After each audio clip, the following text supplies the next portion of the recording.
Nakakalat. Hindi pa nakatawa ako. Ikaw na nga.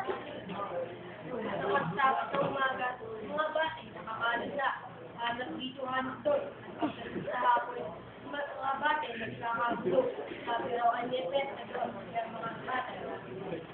Kaya sarap kalalahanin ang mga bata, mga naalam, mga laro, may pagkain sa laro, pinagbubuklo, nakalita. Ngunit, sabi na nga ba ito,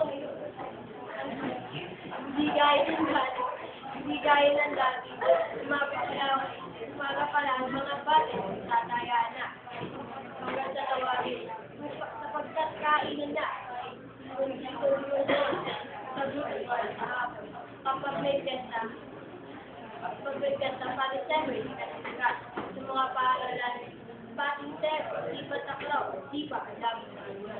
Ngunit, nasa na nga ba ito ngayon? Inumin na nga ba nila ang modernisyon? Laro ng lahi, natabunan na. Ng mga larong walang katuhanan. Nagkalandigan ng mga computers na may laro pa.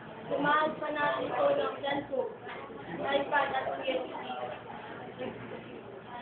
Sa halos, sarili natin ang ating halos tayo lahat ay nalaman na ng pantasya sa mga laroang may ilisa. Halos tayo, hindi gaya ng dati. Tayo ay sama-sama.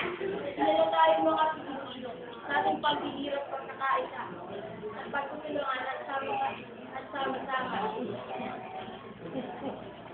Laging tuloy natin ang mga laro ito upang makilala tayo sa buong mundo. Lahat na mga hahayaan na lang ba natin na tuluyan na malaman ng modernisasyon ang ating kulturang Pilipino?